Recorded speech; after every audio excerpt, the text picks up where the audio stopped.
This is the Old Man's Pendant 3 video log installment number 1.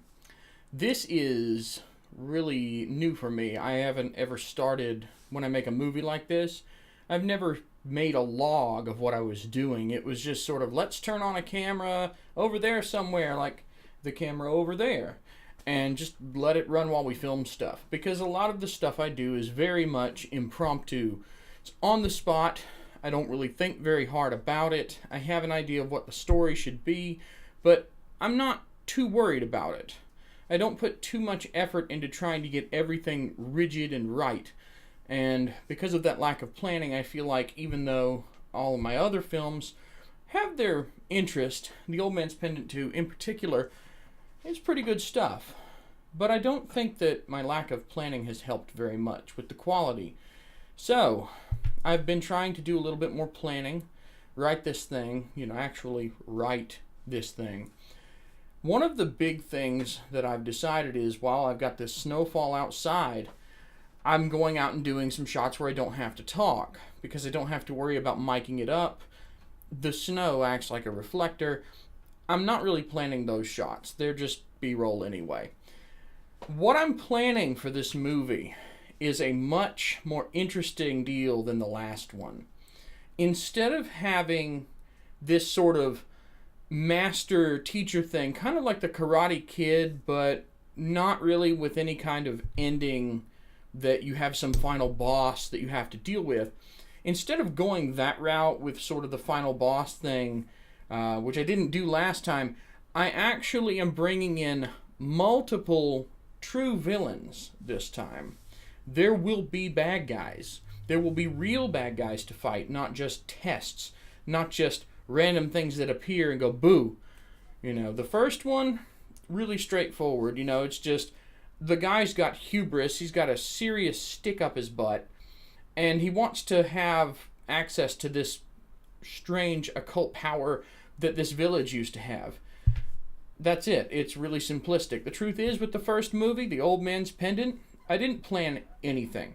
I went into it going, I'll write the story later. It's a short film. It's a silent film. So what do you really have to plan with a short, silent film? Well, as it turns out, you can't just make a short, silent film without doing a lot of work. The fact that there was no real story when I began, just sort of some ideas that I tossed around, and I took the stuff that I recorded, threw it together into a movie later, it messed things up a lot. What I wasn't planning on is that if you make a silent film, it has to have music. It has to have a full score. If you make a silent film and there is no score, it's going to be bad. Because the whole point of the silent film is that there's no talking, there's no sound effects. Oh, great. You know what? I can get out of talking and sound effects, so this has got to be easy. Audio's really hard. Let's not do it. No. It turns out audio is quite hard whenever you have to compose music and you've never composed any significant songs before. It took me months just to write the music to go with The Old Man's Pendant 1. So The Old Man's Pendant 2, it still took me a long time, but I had a much better idea of what I was doing. I still didn't plan it as well as I should have. I didn't really have a script. I still just had some vague ideas, but I had a much more concrete idea. It wasn't just, let's make this guy go do these things and let's just sort of put it all together. I knew what I was going to do pretty much from the start. So even though I didn't have a script, I did have a solid sequence of events that I wanted to put together. I knew what I wanted to do. The only time that I made a mistake was there is one scene in The Old Man's Pendant 2 where you've got a problem. I didn't have the glue footage I needed between when he's walking through the old man's house and then he gets to where the old man is and he's like, so what's going on here? And the final test attacks him. That was a problem because I did not have the close-up footage. The close-up footage was like this, ooh! I didn't have it. I looked through everything that I had recorded. There was nothing usable. Everything was garbage for what I needed there. I specifically had to put together, oh, I'm walking in your house. This place is crazy. Wow. And, this creepy thing. And then stop. in a room. What's going on? Why am I here? Oh, here's why you're here, test. But it had nothing. So I couldn't just have it be empty. That wouldn't work very well. So what I had to do was, this was several months after I had finished and I was trying to put everything together. It didn't work out very well. I had no choice but to walk into a big dark room with a flashlight, a literal keychain flashlight, tiny 1 LED flashlight, and hold my new Panasonic G7 4K camera, hold it here, or put it on a tripod. I think I actually put it on a tripod to keep it stable. But I had it right in front of my face, and I had a light right here, and I just sort of looked around. And then in post, I took that frame and just sort of slid it over a little bit so it wouldn't be boring. What's going on here? And then the old man whooshing in, I recorded that at the same time because I needed something. They were going to talk. There had to be dialogue, had to do something. Anyway, that's sort of the backstory. The first two movies weren't written, scripted. They were not planned very well, but the second one was planned better. I still wanted to stick with the short silent film because I didn't want to have to deal with audio, but also because the first one had already set that precedent. At the end of the second one, I won't spoil it for you, but a thing happens, and that's why the third one's not going to be a silent black and white film. So that's the first part that's really fun, is that you're going to have actual dialogue, you're going to have actual color. Like, you see this horribly red face of mine? I'm probably going to put on some makeup at some point, but you'll actually have some color to look at. You'll actually have some words. There will be Foley. You will hear the crunching of the footsteps, or the ambient sounds outside, or the magic effects will actually have some cool sounds to go with them. I'm still going to have to write a soundtrack, but it's going to be a lot more interesting than the second one was. And I liked the second one. I actually watch it sometimes just because I think it's one of the best things I've ever done. So I'm trying to top that standard with a real, normal short film that does not go the silent route to hide from the audio and go the black and white route to not have to deal with color matching and all that. I've actually gotten really good at color matching, so it's going to be pretty cool. So anyway, this is log number 1. All the backstory's out of the way. What I have so far, bunch of stock footage of snow. Lots and lots of stock footage of snow. If you've seen the first two, you know that I have these slider shots of bushes and grass and all these generic snow shots. I already got my generic snow shots, so I'm good on that. I've already got at least one generic walking through the snow shot as well. You don't need dialogue for that. It's extremely easy to set up. The snow was still coming down. It was kind of hard to shoot due to the amount of snow. We don't get that here. And the amount of it was difficult. Snow bombing you from trees. I had towels over my camera gear. You'll probably see that in behind the scenes somewhere.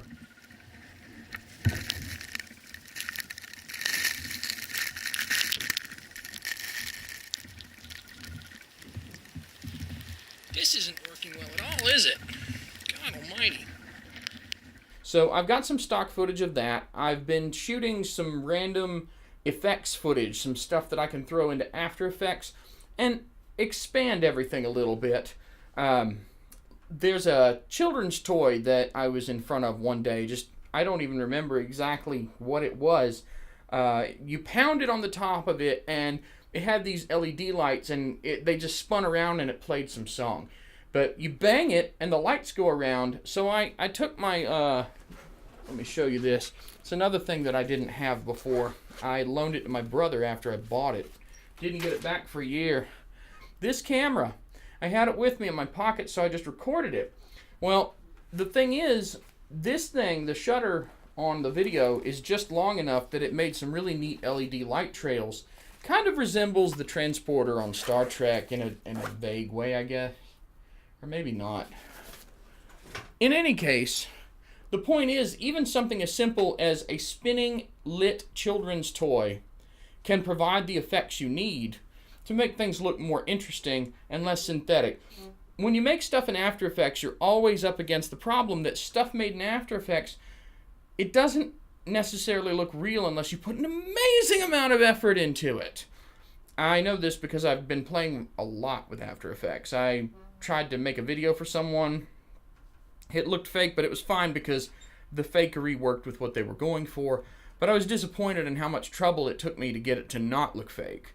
So, I still believe that recording something that is actually real and then finding a way to blend that in with various effects to change the real thing to suit your footage is a lot better than trying to synthesize your magic effects wholesale. In the second Old Man's Pendant movie, the magic ball part, that was achieved with a polygon to kind of fill in a circle, and then some blurring, and the CC light rays effect. I think that was in After Effects. But it just blasts these light rays off. The problem is it blasts based on what is at the point or near the point that you set the center for the effect. And when my hands would do this in the frame, the light rays, they would blast off of my hands more than anything else, and not so much above. I had way too much trouble with it. In the second cut, I tried to improve it. I added the little swirly orbiting thing a little bit better. I made it look better. Still was never happy with it. I have held off on a third cut because at some point you need to leave your art alone, move on, make something new. Old Man's Pendant 3, we're going to have better effects than that. Way better. I'm really excited about the sound effect part. I've been recording a lot of stock sounds. Stock for me, anyway. I've also found some really good stock sound effect websites that have public domain or Creative Commons Zero sound effects. I am looking forward very much to making really cool sound effects to go with all the magic stuff. And just in general, it's going to be a lot more fun to put together than the last two were. The whole silent film thing, it makes it easier because you don't have to make all the little sound effects. You don't have to make sure the dialogue is perfect in the recording. But at the same time, all that easiness, you're also removing a dimension of what makes a movie. So after a while, it's kind of a fatiguing thing to deal with.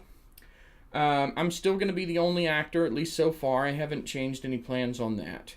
I may at some point. I have some family members that would love to be in one of these movies, but I don't know that I want to do that for this one yet. Maybe if there's a 4, or in the next movie that I make, we can bring in some other actors. To date, the only short film I've done with actors other than myself has been the Cowbell Mafia. Ding, da, ding, da, ding, you know. So the Old Man's Pendant 3 is still a solo work. I'm still going to be all the bad guys, but it's cool. I mean, I got costumes, masks. I've even got face paint. So I'm going to have a lot of fun with that. I have some ideas for some interesting visual effects, interesting ways to put myself on the screen several times. They may not work. They may not work out at all. Some of my composite tests for some of these ideas have not worked out at all. But it's going to be interesting. If it doesn't work, I'll just go with something else. There's a lot of experimentation that's going into this thing because I want to do a better job, and part of that is just seeing what can I do with these lenses here and all these microphones to make things more interesting. How can I merge videos? And I've pointed my camera at everything from the children's toy I mentioned earlier to one of those big chunky glass tiles that they used in like the 50s, and you'd have just these big, wave glass tile things.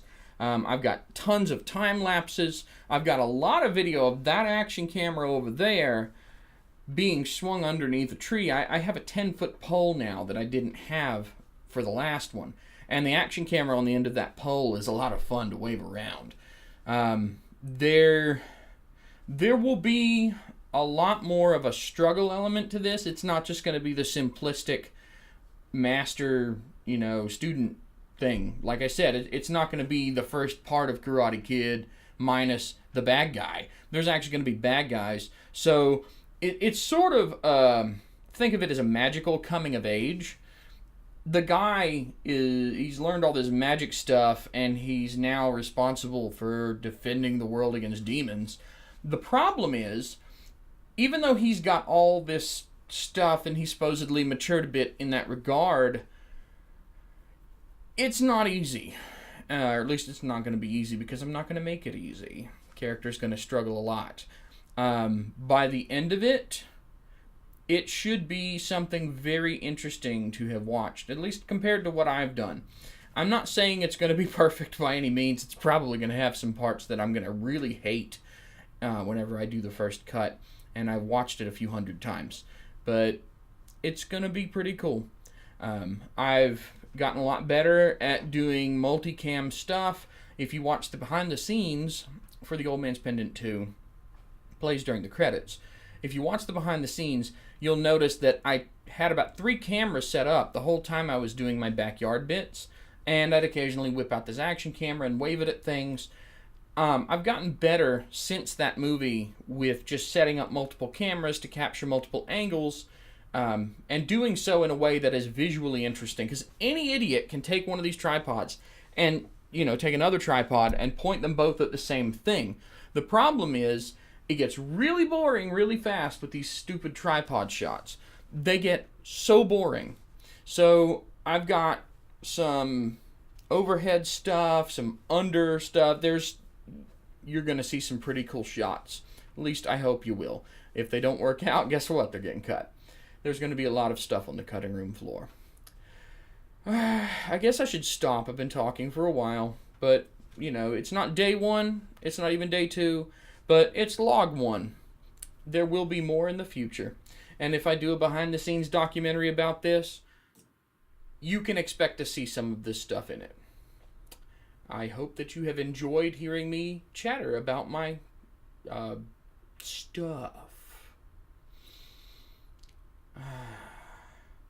What do you do to end a video? I always have trouble figuring out what to do to end one of these long-form talks. What do you do? Let's see. There is nothing interesting near me that I can do. I don't have anything clever to say. Yeah, I don't know. Oh, yeah, by the way, I got this hat. This is vaguely modeled after the Indiana Jones hat, and it's made of felt instead of leather or something. But I got the guy a new hat, so this hat's going to be in it. Everyone seems to like the hat. I wear it a lot nowadays. So, this video should probably be over now, shouldn't it? Alright, take it easy. Bye-bye.